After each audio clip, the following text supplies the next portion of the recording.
Well, it's been a long time coming, hasn't it?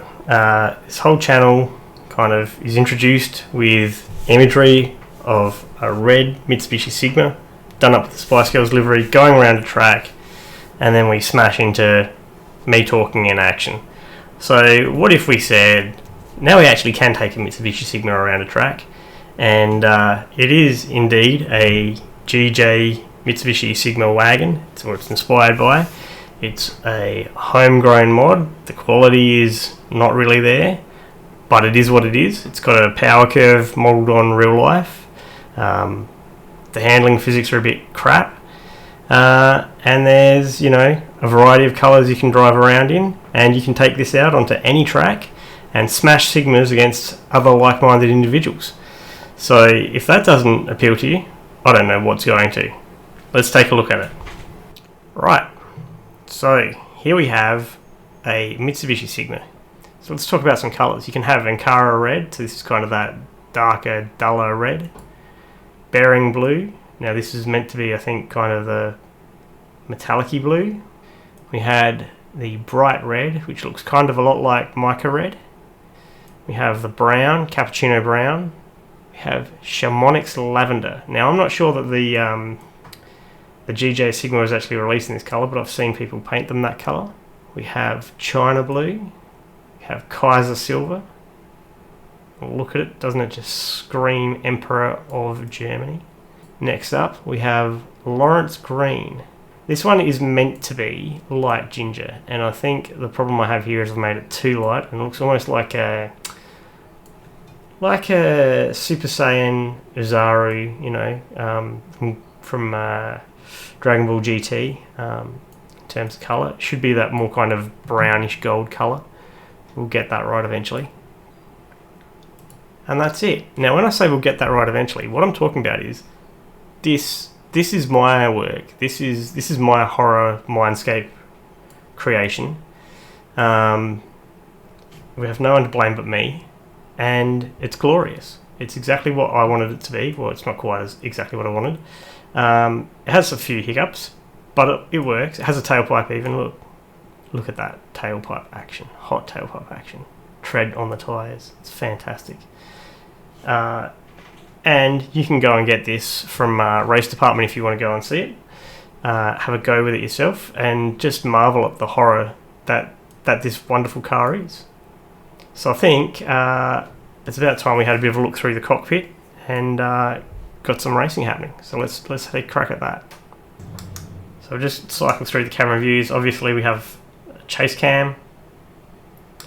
We have, this is what I was using for driving. The kind of useful sim racers view. We have the bonnet cam. We have this camera view which I couldn't get rid of, which is awful. We have the better view. So from the driver's eye perspective, you can see the wheel turns there. Obviously it's not a great model of the wheel. Looks like it's a bit skew-if. Works though. We have the near chase cam and the further away chase cam. If we want to put the lights on, there we go. You can see the rear brake lights. There you go. You can see that's what it looks like from the front. That's it with the lights on. That's the glorious monster leaving the pits. Right, so here we are, Brands Hatch Indy. We've got a collection of Sigmas, but as you can see, we're not going for just Sigmas. We're doing a bit of a multi-car time race. So starting with the Ladas, they are the slower cars. Then we've got the Sigmas. I'm starting at the back of the Sigmas. And then we've got the Abarth 595 SS S2s behind us. So we've got a couple of older cars than the Sigma. The Lada is slower than all of these other cars. The Sigma is about in the middle. And the Abarth will absolutely cream us once it gets past. So it's a light, nimble car, even though it's significantly older than the Sigma. So before we just crack on with racing, give ourselves a slight advantage. So it has a 53 litre tank. We don't need that filled up. We need about 7 litres to get through 5 laps. We'll switch to the more modern tyre. We'll play with absolutely nothing else. I think I've got ABS and traction control turned on.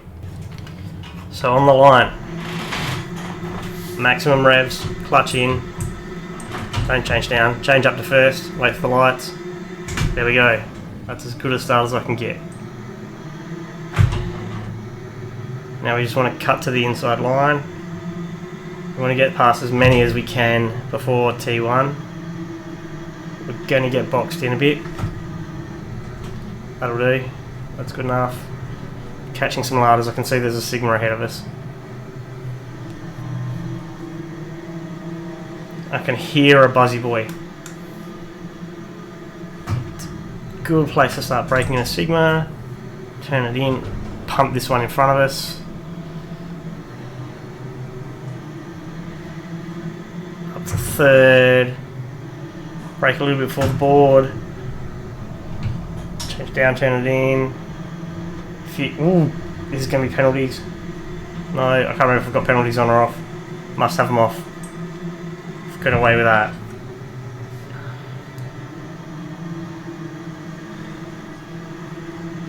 Just need to lift and let him go a little bit. Just so we can line him up for this. Sensational bit of passing there. Right. Come out of Jim Clark, nice and easy. Sun goes across the windscreen. Now we don't have wipers. We don't need that. We don't need wipers where we're going. You can see the gauges down in the bottom right hand side there. Brake it about there. That's a good spot for a Sigma to brake. Now this car may become popular with the Sigma Grindset types. This has nothing to do with why I have created it. It's just a bit of nostalgia. Sigmas were quite familiar in Australia. That's too late. In the mid to late 90s as a learner car. I've driven one for a total of about 2 or 3 minutes, failed to crash into things, and failed to stall it, which was fantastic.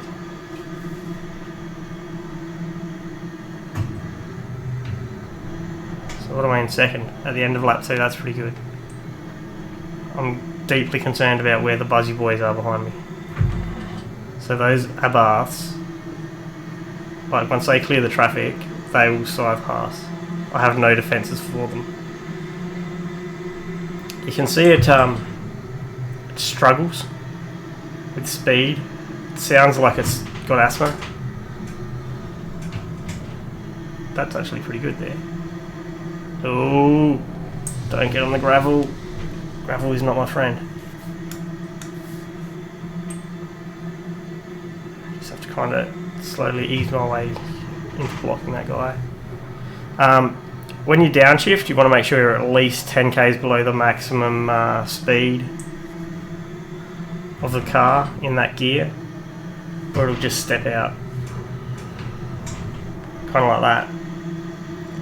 And you can actually wipe off more speed than you wanted, or just go yeeting off into the distance. So far, this is kind of all coming up at them, which is unusual.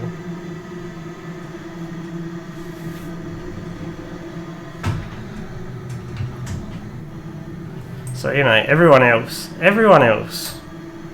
goes, oh, Gran Turismo 7, the release is tomorrow. I've watched the sim racer and influencer crowd getting their early releases. Not this guy. This guy is driving Sigmas. That looked like it was still a Sigma behind us. Oh no, that's not it. That's not it. That's not it. Probably could have saved that. That was bad. I'm going to Sigma up my clacker. You can see the Sigma struggles going uphill. That is realistic. No concerns about that as far as the realism goes.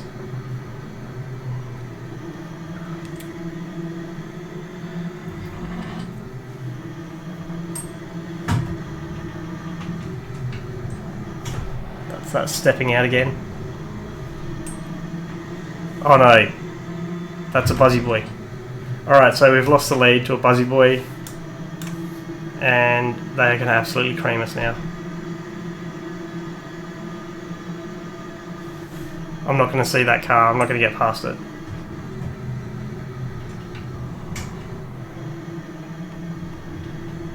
It is just far too nimble. Like, it doesn't have the best power, but it just weighs next to nothing. So it does really well. I have tried driving this up against like JCW Challenge Minis, and you'll get destroyed. Like I attempted to drive it in a race of Sigmas versus JCW Minis at Aintree. The only reason the Sigmas hold on for pretty much the first lap is that the first lap, or you start 3 abreast. There's nowhere to pass. Oh goodness. No, we're okay here. Oh no, we're not. It's a buzzy boy. Let's get another one behind. We're about to get past again. There is nothing we can do about it either.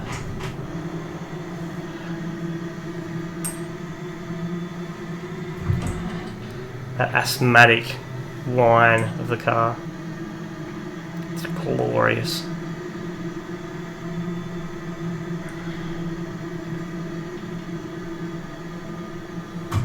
So I think you can expect there's going to be quite a bit of Sigma driving on this channel in future. Take it through a lot of tracks. I'm aware that there's a good host of Gran Turismo tracks that have been ported across. Get out of it, you mongrel. You absolute mongrel. Get out of it. Turned him. No. Did I finish 3rd or... Where'd I finish? 4th. I still finished 4th. So folks, that is our GJ Sigma Wagon model. So that's what we're going with these days. It's now my weapon of choice for a bit of a fun bash and relax. And you can expect to see this car going around a whole range of tracks. Some may just be hot lapping, some may be racing, some may be multi-classing, just seeing what the Sigma can and cannot do. And as we get improvements, we will let you know. Links to the model in race department will be below, along with links to the place I've gotten data from for the engine and performance. I'll put a link to the Lada mod as well. And, you know, if you've enjoyed this, I hope you're giving it some thumbs up. If you're a big Sigma enthusiast, hang about and we'll see what we can do with this. Drop us a line if you've got a Sigma and live somewhere in South Australia and are keen to see your Sigma's engine put into this car as the noise. Or, you know, we might look at doing some photogrammetry or something and getting a better model. In any case, drop a line, say hello. We love it lots. And until next time, take it easy. See ya.